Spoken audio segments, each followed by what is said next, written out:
اپنے گھروں کی معاشرت نبی والی لاؤ، ایک دوسرے کی تعریف کرو، ایک دوسرے کی حوصلہ افزائی کرو۔ سبحان اللہ۔ اللہ کے نبی گھر آئے، ام سلمہ کے گھر کی باری، کھانے کو کچھ نہیں، پکایا کچھ ہے ہی کچھ نہیں، تو خامد و محمد مصطفیٰ جیسا اور آگے کھانا تیار نہ ہو تو بیوی کے دل پہ کیا گزرے؟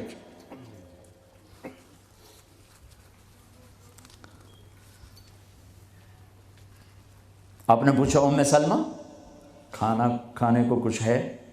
تو ایک دم انہوں نے بہت ہی ندامت لجاجت کے ساتھ کہا، یا رسول اللہ کچھ نہیں ہے، یہ سرکہ پڑا ہوا ہے۔ اب سرکہ کیا کہتے ہیں انگریزی میں؟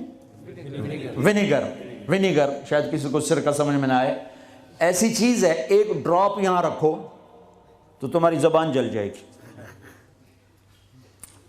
ہاف ٹی سپون لو تو تمہارا سارا گلا چیر کے رکھ دے گا۔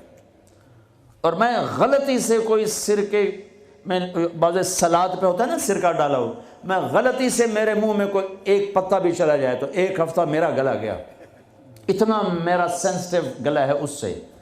سرکہ کوئی کھانے کی چیز؟ انہوں نے تو آج یا رسول اللہ بھائی ایک سرکہ ہے، ہائے ہائے ہائے ہائے۔ آگے میرے نبی کہ سرکہ بھی کوئی کھامڑ دی شاید، تینوں اتنا ہی نہیں پتا بھائی سرکہ کھامڑدہ نہیں ہوتا۔ میرے نبی نے فرمایا ہو نعم الادام الخل، ام سلمہ سرکے جیسا تو سالن ہی کوئی نہیں، ہے سرکے جیسا تو سالن ہی کوئی نہیں۔ کیسے اپنی بیگم کو شرمندگی سے نکالا اور احساس کمتری سے نکالا، سرکے جیسا تو سالن ہی کوئی۔ جس گھر میں سرکہ ہے انہیں کسی سالن کی ضرورت ہی کوئی نہیں۔ یوں حوصلہ بڑھایا جاتا ہے۔ یہاں تو چونکہ وہ مقابلے کی ٹکر، یہاں بیویاں بھی ڈاڈی ہیں خوب، اور تو یہاں تو ان کی اپنی کونسلز بنی ہوئی ہیں۔ تو میں مسلمان عورت کو کہتا ہوں، چونکہ یہ میری بات آگے جا رہی ہے، آپ میرے سامنے بیٹھے ہو، ایک دوسرے کو عزت دو، برداشت کرو۔ میرے نبی نے فرمایا بہترین مسلمان وہ ہے جو بیوی سے اچھا سلوک کرتا ہو، اور بیوی سے فرمایا میری شریعت میں سجدہ ہوتا تو بیوی سے کہتا خامند کو سجدہ کر۔ بہترین صدقہ اولاد کی تربیت ہے۔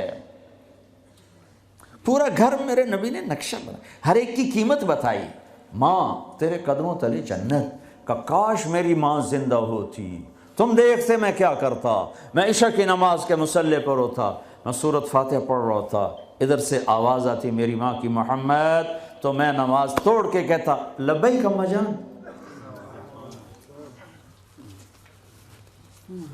باپ کا تیرے جنت کا دروازہ ہے، باپ تیری جنت کا دروازہ ہے، کھولنا توڑنا نہیں، کھولنا توڑنا نہیں۔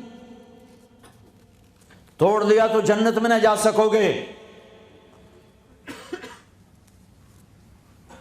سب سے بہترین مسلمان جو بیوی سے اچھا سلوک کرے، سب سے بہترین عورت جو اپنے خامند کی منشا کو دیکھے۔ پھر آپ نے ایک عجب بات فرمائی جو معاشرے میں بہت بوجھ بنتا ہے جس کا، ہاں بھائی تمہیں ایسا صدقہ بتاؤں جس سے بڑھ کے کوئی صدقہ نہیں، تمہیں ایسا صدقہ بتاؤں جس سے بڑھ کے کوئی صدقہ نہیں۔ انہوں نے کہا جی کیا؟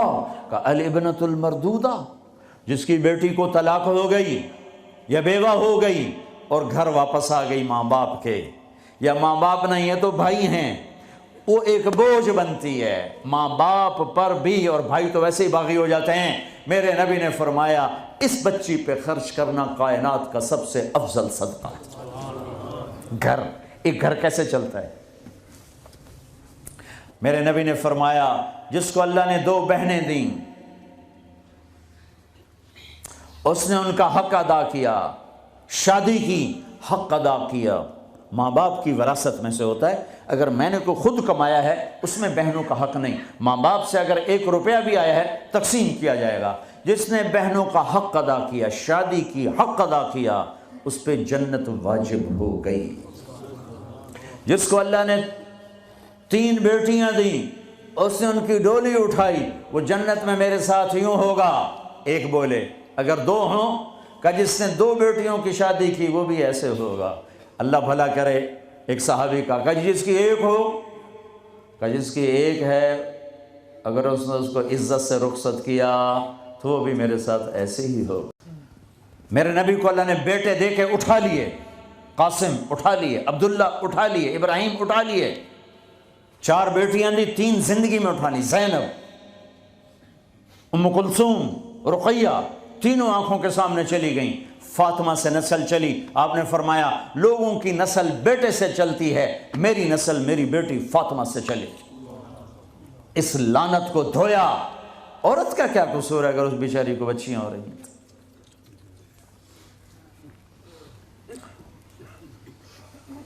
جس نے اپنی بہنوں کو حق ادا کیا، جس نے بیٹیوں کو ڈولے میں بٹھایا، ان کا حق ادا کیا، کہ جنت میں یوں ہو جائے گا۔ بہنوں کو دینا اتنا ضروری ہے، حرام ہو جاتی ہے روٹی۔ بیٹیوں کو دینا اتنا ضروری ہے۔